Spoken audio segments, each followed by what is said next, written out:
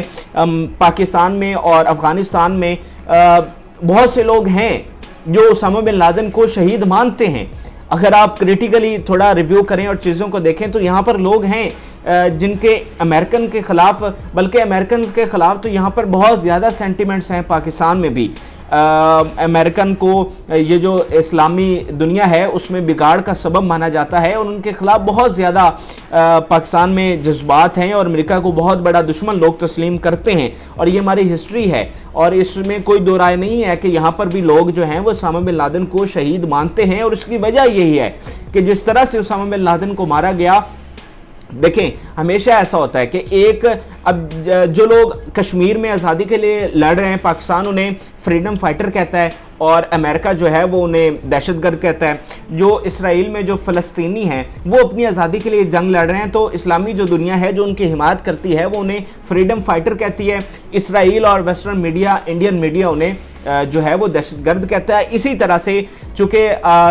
Usama bin Laden اور باقی جو وہاں پر گروپس تھے وہ امریکہ کے خلاف لڑے اپنی زمین کو بچانے کے لیے، اپنی آزادی کے لیے، تو بہت سے لوگ انہیں فریڈم فائٹر مانتے ہیں جو ان کے حمایتی ہیں، اور وہ جو دنیا ہے وہ انہیں دہشت گرد مانتی ہے۔ تو بس پھر اس میں یہ ہوتا ہے کہ جس کی لاٹھی اس کی بھینس، تو ویسٹرن جو ورلڈ ہے وہ طاقتور ہے، ان کا بیانیہ زیادہ لوگوں تک پہنچتا ہے، میڈیا ان کے انڈر کنٹرول ہے، تو وہ جو چیز پروپیگیٹ کرنا چاہیں دنیا میں وہی چیز مانی جاتی ہے۔ تو یہ بیسیکلی اب شاہ محمود قریشی اگر اس کو زیادہ اچھے طریقے سے ہینڈل کرتے تو بہت زیادہ اچھا ہوتا۔ اب یہ نازک مرحلہ پہ یہ جو انٹرویو ہوا ہے، یہ اس لیے میں اس پر زور دے رہا ہوں کہ یہ اس وقت جو خطے کی صورتحال ہے وہ پہلے سے بہت ڈیفرنٹ ہے۔ اگر یہ آج سے پہلے ہوا ہوتا جب یہ انخلاء نہ ہو رہا ہوتا امریکن فورسز کا، تو یہ ایک ڈیفرنٹ بات تھی۔ اب جو یہ خطہ ہے یہ بڑی نازک صورتحال پہ ہے، اور پاکستان نے خاص طور پر بہت ایک پازیٹیو بیانیہ جو ہے، پازیٹیو نیریٹو ہے، وہ ویسٹرن ورلڈ کو سمجھایا ہے، بیان کیا ہے کہ ہم جو ہیں وہ سیف ہیونز، اگر آپ فارن پالیسی سے کچھ لگاؤ رکھتے ہیں تو سیف ہیونز کا بہت زیادہ تذکرہ ہوتا رہا کہ پاکستان جو ہے وہ ان دہشت گردوں کو سیف ہیونز فراہم کرتا ہے، یعنی ان کو اپنی ٹیریٹری میں، اپنی یہاں پر پاکستان میں ان کو جگہ دیتا ہے، ان کو حفاظت دیتا ہے۔ تو پاکستان نے کئی سالوں کی جدوجہد کے بعد اس بات کو منوایا کہ پاکستان میں کوئی سیف ہیونز نہیں ہیں، پاکستان جو ہے وہ بھی دہشت گردی کے خلاف کھڑا ہے، اور اس نے بڑی قربانیاں دی ہیں اور بہت کچھ کیا ہے، اور پاکستان کا سب سے زیادہ نقصان ہوا ہے افغانستان کے بعد۔ ہم ریفیوجی کے سب سے بڑے میزبان بنے، پھر ہماری کتنے لوگوں کی جانیں گئیں، مالی طور پر کتنا نقصان ہوا۔ تو اب پاکستان اس نقطے پر پہنچ چکا تھا کہ وہ جو مغربی دنیا ہے اس کو یہ بات سمجھا چکا تھا کہ ہم دہشت گردی کے خلاف کھڑے ہیں، ہمارے ہاں کچھ سیف ہیونز نہیں ہیں، اور جن کو آپ دہشت گرد مانتے ہیں ہم بھی انہیں دہشت گرد مانتے ہیں ایٹ اسٹیٹ لیول۔ تو لیکن شاہ محمود قریشی کے اس انٹرویو نے وہ جو ہمارا نیریٹو تھا جو کئی سالوں کی محنت سے بنا تھا اس کو بہت بڑا دھچکا دیا ہے، اور نازک صورتحال ہے، امریکہ یہاں سے نکل رہا ہے، اور آپ کو پتا ہے کہ طالبان جو ہیں وہ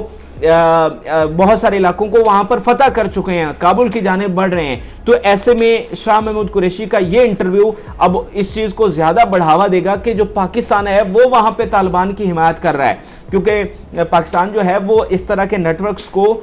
جو ہے وہ مارٹائر کہتا ہے، شہید کہتا ہے، انہیں فریڈم فائٹر کہتا ہے، انہیں دہشت گرد نہیں مانتا۔ تو اس کا مطلب اب یہ پہلے بھی بات ہو رہی تھی کہ پاکستان جو ہے وہ وہاں پہ لوگوں کی حمایت کر رہا ہے، طالبان کی حمایت کر رہا ہے، لیکن پاکستان نے اس کی نیگیشن کی تھی۔ لیکن اب اس انٹرویو کے بعد یہ بہت بڑا ایک دھچکا لگا ہے۔ اب شاہ محمود قریشی ضرور اس کی وضاحت بھی کریں گے، اور وہ یہی کہیں گے کہ میرے بیان کو تروڑ مروڑ کر پیش کیا گیا اور ایسا نہیں ہے جیسا لوگوں نے سمجھا، لیکن اب جو ہونا تھا وہ ہو چکا ہے، اب اس میں کیا کیا جا سکتا ہے۔ لیکن اب ضرورت اس امر کی ہے کہ پاکستان جو ہے وہ فوراً